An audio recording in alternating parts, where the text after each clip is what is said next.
before you. We do have one more call that we do want to get to tonight. I know we're getting kind of near the end point of the show, but it is our friend Dean, caller of the show. Hello, Dean. Hello, Dean. How is it going? It's going all right. I'm just traveling from Tennessee back to North Carolina. I've been listening to the show. Yeah, I was like, oh, is this a different Dean? It says he's from Tennessee. Nope, it's our same old buddy Dean. I should have just told him North Carolina. Maybe I wouldn't be last for the second time I called in. Yeah. Oh. What can we help you with, Dean? So, I have a question for you. So, in other conversations that you've had, and I listened to your conversation with Matt. I don't remember if you mentioned this or not. Okay. You said that one of the things that convinced you was kind of like the nail in the coffin, and you correct me anytime you want, was your study and you're looking at Bart Ehrman's work. Is that true? Is that correct? No, I found Bart Ehrman after I'd already become an atheist, so his work wasn't influential in deconverting me, but it did give me some interesting insights into the time period and the creation of the Bible and canonization and all that, which was affirming of what I had already suspected, but it wasn't necessarily part of my deconversion. Okay, gotcha. Yeah. So my question is along, I guess, that line, and I guess it switches my question then. Was it a specific argument that put the nail in the coffin, or was it a series of arguments? I guess my question is, what was it that finally was like the nail in the coffin to the God belief? Man, that is, we could have this conversation all night. When you get your YouTube channel all set up, you should call me and we'll have a conversation. Well, let me try. For now, let me just say it wasn't one thing. I don't think it rarely ever is in my experience. It is a lot of small things, like it's the straw that broke the camel's back. I guess for me, the one I go back to in my head, and again, this could be me just putting extra weight on it, remembering it, or it might have actually been the thing that actually the penny really dropped. I was going out for coffee with a friend of mine, and I had always looked up to this friend as somebody who was a spiritual mentor and somebody who really knew God and knew the Bible and was a better Christian than I was. And at that point, I didn't really call myself a Christian, but I didn't call myself an atheist. And we were having a conversation, and I mentioned that I disliked the idea of God as male, God as masculine, God as he, him. When God allegedly was not, didn't have a dick. And my friend was kind of shocked at this. And she said, well, that's what he's described as in the Bible. So why would you think otherwise?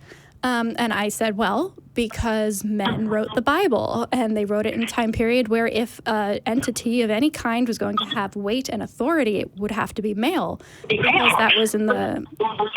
are you on speakerphone? Because I'm hearing myself back. Oh, sorry. That's okay. Sorry. But yeah, so I said it's because the people who wrote the Bible wrote it in that way based on their understanding at the time. And that blew her mind. And so we got into this whole rabbit trail of well, what do you mean the Bible isn't literal? And what do you mean there were other interpretations? And I mentioned St. Augustine, who I've mentioned on the show before because I like to think of him as my nemesis. But, but I mentioned St. Augustine, and she goes, who? And the penny kind of dropped for me, that the people that I looked up to, the people who had taught both of us how to learn, how to be Christian, how to be spiritual people, that I suddenly had this whole body of knowledge that she didn't have. And it wasn't a flaw for her. It wasn't a fault. Yeah. She wasn't given this information. I had done this study, this research. But that was kind of the last thing that kind of dropped for me, because anybody who doesn't know, St. Augustine's interpretation of the Bible kind of laid a trajectory for how we talk about it today. The concept of original sin, the concept of, purity culture, all of this kind of originated around there with him.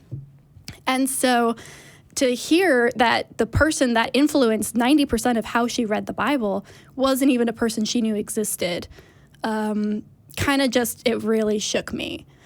So that is probably the closest thing I could come to as that kind of last penny dropping. But again, it was one straw on a full stack. So if I can ask one follow-up, I know you guys are running short on time.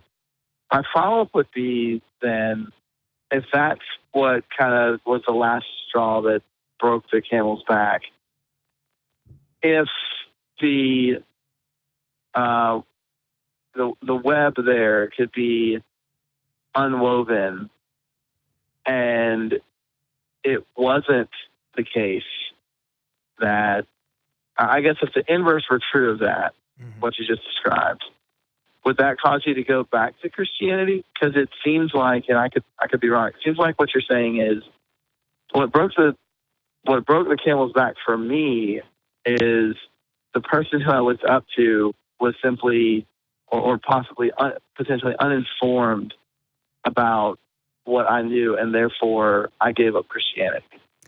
So I'm asking if it were the case that they did have reasonable answers to what you laid down, would that have kept you in the Christian camp? No, I don't think so. First of all, because I didn't lose my faith because of that conversation. It had been out the door. That was maybe just a little extra push, but it was already in that direction fully. But also, I have had many, many, many conversations with other Christians who do have more reasonable answers, quote unquote, who have the who know who Augustine is, who know who Pelagius is, who know biblical history and church fathers. And those were actually the people who helped lead me out. Those are the people who I had these conversations with initially. Side note, you know on Twitter how there's like a bunch of people with like anime profile pics? There's a whole culture of Twitter of people who put saints as their profile pics who are like Catholic and who will debate you about Catholicism. I know. You know what I'm talking about, right? It's a whole thing. Anyway, continue. Andrew. We don't have enough time. I appreciate your answer there. There's a lot that, I wish I could just come to Austin and just talk to both of you for like 7 hours. You already did, Dean. So, hey, come on back. I know, but I need to do it again. And, well, Dean, you got it. And I really think that, Dan, your show, people really need to support your show more because not just because it's unique and different, but because, you get some pretty wild calls. Is that right, Pastor Dean? Pastor Dean, just want to make sure. Pastor Dean is saying people should support my show. Is that an official endorsement, Pastor Dean? That doesn't mean I agree with everything that Dan says. Okay, fair enough. I'll take it. I find his show very, very interesting, and it needs to get more support. And theists need to call more. They do need to call more. On all of you. Well, Dean, you probably are friends with more theists than I am at this point. You can make that happen for me. I'm just saying. Anyway, we do got to wrap things up. But, Dean, thanks again for calling, man. Later. All right, no problem. Nice to talk to you again. Guys. See ya. There he is. Yeah. It seems to be a theme that he's looking for that one thing, that one argument that would convince you back, that one thing that convinced you out. Did you notice Dean's doing a little street epistemology there? Yeah, a little bit. A little bit. Yeah, which I respect. Yeah. Street epistemology is tight. But I think that it's not the way things work in the real world a lot of the time, where it's one thing that makes or breaks such an important decision, because that was my entire world. Yes. One thing wasn't going to change it then. One thing isn't going to change it now. And when we talk about what breaks the straw that breaks the camel's back, I think that's an inherently almost an emotional description, because like I could talk, because what's going to be most personally convincing to me is definitely going to be different from you. Right, exactly. Even though the real reasons why we won't believe are probably similar in that they're either philosophical or historical. Mm-hmm. But when we say, what's the straw that broke the camel's back? Right. That might call into something for me, just the idea of biblical scholarship, I didn't know that was a thing. Yeah. And then the same thing for me, right? When I started to read about it, and then I talked about it with my mom, and it's oh, nobody knows what this is. Yeah. I didn't know what this is. I didn't know the history of all this stuff. And it's wow, I should know this if I'm going to claim that I believe this. Exactly. And most people don't. Mm-hmm. Most people just don't know it. And that's not their fault. It's just how it is. Yeah, exactly. Yeah. It's a whole thing. But I do appreciate Dean. Again, Dean is, I think he's still a patron of our show. And he's been here down in Austin. He has my number, so he can call me whenever he wants. He has my cell. I mean, I don't know what he's talking about. But if he makes time for me,